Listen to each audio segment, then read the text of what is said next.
প্রথমেই দিল্লির দিকে নজর, কারণ আজকে দিল্লিতে বেশ ঘটনাবহুল একটা দিন। কেন্দ্রীয় স্বরাষ্ট্রমন্ত্রী অমিত শাহর সঙ্গে রাজ্যের বিরোধী দলনেতা শুভেন্দু অধিকারীর বৈঠক। এই বৈঠক ঘিরে ইতিমধ্যেই নানান জল্পনা। সংসদ ভবনে এই বৈঠক, এছাড়াও জেপি নাড্ডা সহ বিজেপির আরও কয়েকজন শীর্ষ নেতার সঙ্গেও একাধিক বৈঠক হওয়ার কথা রয়েছে শুভেন্দুর। পাশাপাশি আজ মুখ্যমন্ত্রী মমতা বন্দ্যোপাধ্যায় তিনিও দিল্লি যাচ্ছেন। কাল one nation one election issue নিয়ে বৈঠক রয়েছে দিল্লিতে, আর সেই বৈঠকে যোগ দিতেই আজ রওনা হচ্ছেন তিনি। দুপুরে রাজ্য মন্ত্রিসভার বৈঠক রয়েছে, আর সেই বৈঠক সেরেই মুখ্যমন্ত্রী দিল্লি রওনা হওয়ার কথা রয়েছে। এই মুহূর্তে আমাদের সঙ্গে রয়েছেন প্রদীপ্ত কান্তি ঘোষ, কথা বলবো তার সঙ্গে। প্রদীপ্ত, প্রথম কথা হচ্ছে জেপি নাড্ডার সঙ্গে এবং অমিত শাহর সঙ্গে শুভেন্দু অধিকারীর বৈঠক। এই বৈঠক কতটা গুরুত্বপূর্ণ, কি আলোচনা হবে, কি জানতে পারছি আমরা?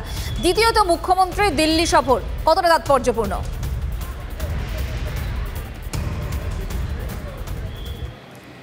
দেখো, তোমার প্রথম প্রশ্নের উত্তরে জানাই, ইতিমধ্যেই সেই বৈঠক শুরু হয়েছে অমিত শাহর সঙ্গে শুভেন্দু অধিকারীর। কিছুক্ষণ পর হয়তো তিনি জেপি নাড্ডার সঙ্গেও দেখা করবেন। লোকসভা নির্বাচনের রণকৌশল যেমন রয়েছে এবং রাজ্যসভার নির্বাচন প্রায় সামনে চলে এসছে। 8ই ফেব্রুয়ারি তার নোটিফিকেশান হবে এবং এ রাজ্যের ক্ষেত্রে 4টি আসন তৃণমূল কংগ্রেস পাবে এবং 1টি আসন বিজেপি পাবে এবং বিজেপি 1টি আসনেই প্রতিদ্বন্দ্বিতা করবে, এরকমটাই তারা জানিয়েছে। সেই রাজ্যসভার প্রার্থী নিয়ে যেমনভাবে কথাবার্তা হবে, তেমন লোকসভার ক্ষেত্রে বিজেপি কীভাবে এ রাজ্যে এগোবে, তার সঙ্গে এ রাজ্যের যে দুর্নীতির বিষয় সেক্ষেত্রে রাজ্য বিজেপির ভূমিকা কী হবে, এবং মমতা বন্দ্যোপাধ্যায় বারংবার যে কেন্দ্রীয় বঞ্চনার প্রসঙ্গ তুলছেন সেই সমস্ত বিষয়েও, এ রাজ্যে কীভাবে দুর্নীতি হয়েছে সেই সমস্ত কথাও কিন্তু অমিত শাহকে জানাবেন শুভেন্দু অধিকারী। জেপি নাড্ডার সঙ্গে মূলত কিন্তু সাংগঠনিক বিষয়ের কথাবার্তা হবে। এবং মঞ্জিরা, গতকালই রাজ্য বিজেপি তাদের ইলেকশন কমিটি গঠন করেছে, কমিটির কথা তারা সামনে নিয়ে এসছে।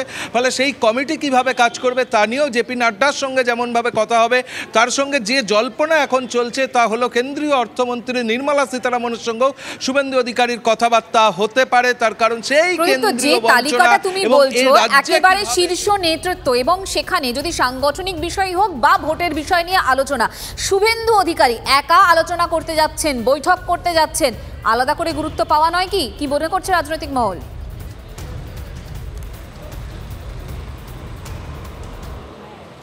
দেখো, এই রাজ্যের ক্ষেত্রে নানা চর্চা, নানা জল্পনার মধ্যেও শুভেন্দু অধিকারী মূলত মুখ, এবং শুভেন্দু অধিকারীর ওপরে কেন্দ্রীয় বিজেপি নেতৃত্ব যথেষ্ট ভরসা রাখছেন, এটাই তার প্রমাণ। এবং আমরা দেখেছি অতীতে সুকান্ত মজুমদার, দিলীপ ঘোষরাও কিন্তু অ্যাপয়েন্টমেন্ট চেয়ে অমিত শাহ ব্যর্থ হয়েছেন, কিন্তু তখনও দেখা গিয়েছে যে শুভেন্দু অধিকারী তিনি সরাসরি কথা বলছেন অমিত শাহের সঙ্গে। এবং এই রাজ্যের ক্ষেত্রে সুকান্ত মজুমদার অবশ্যই রাজ্য সভাপতি, তার গুরুত্ব যথেষ্ট রয়েছে, কিন্তু শুভেন্দু অধিকারী এই রাজ্যে যেভাবে বিজেপিকে এগিয়ে নিয়ে যান বা নিয়ে চলেছেন, অনেকে বলছেন যে এ রাজ্যের বঙ্গ বিজেপির মুখ কিন্তু শুভেন্দু অধিকারী। ফলে তার যে সমস্ত বক্তব্য রয়েছে, তার কিছু ব্যক্তিগত মতামত রয়েছে, লোকসভায় কারা প্রার্থী হবে হবে না, রাজ্যসভায় কী অবস্থান হবে দলের, এই সমস্ত বিষয় নিয়ে কিন্তু একেবারে যে শীর্ষ নেতৃত্ব রয়েছেন অমিত শাহ, জেপি নাড্ডারা, তাদের সঙ্গে তিনি কথা বলবেন।